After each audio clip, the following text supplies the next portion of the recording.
जय श्री राम हिंदुस्तान।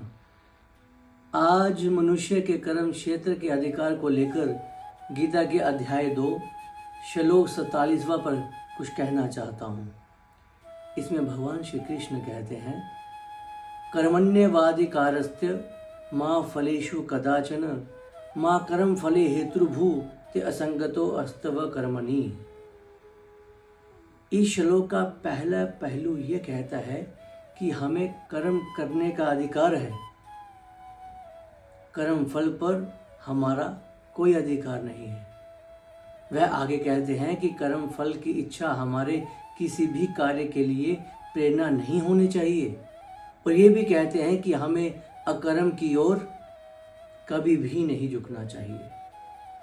यह गीता का सबसे अधिक उद्धृत श्लोक है, क्योंकि इसे जीवन के विभिन्न आयामों में ये देखा जा सकता है। आप सभी इस बात को ध्यान में रखें। इस श्लोक के शाब्दिक अर्थ को व्यवहार में लाना ही हमें कर्मयोग के शिखर पर ले जा सकता है। इसका दूसरा पहलू ये है कि अपने कर्मों के कर्म फल पर ध्यान केंद्रित करने से हम स्वयं कर्म से दूर हो जाएंगे और परिणाम स्वरूप कर्म फल से ही वंचित हो जाएंगे। जैसे एक छात्र द्वारा खराब तरीके से निष्पादित हुए अध्ययन का कर्म कभी भी वांछित कर्म फल जो कि अच्छा परीक्षा परिणाम नहीं हो सकता है। ये श्री कृष्ण इस बात पर जोर देते हैं कि हमें किसी भी परिस्थिति में अपना सर्वश्रेष्ठ प्रदर्शन करने पर ही ध्यान केंद्रित करना चाहिए।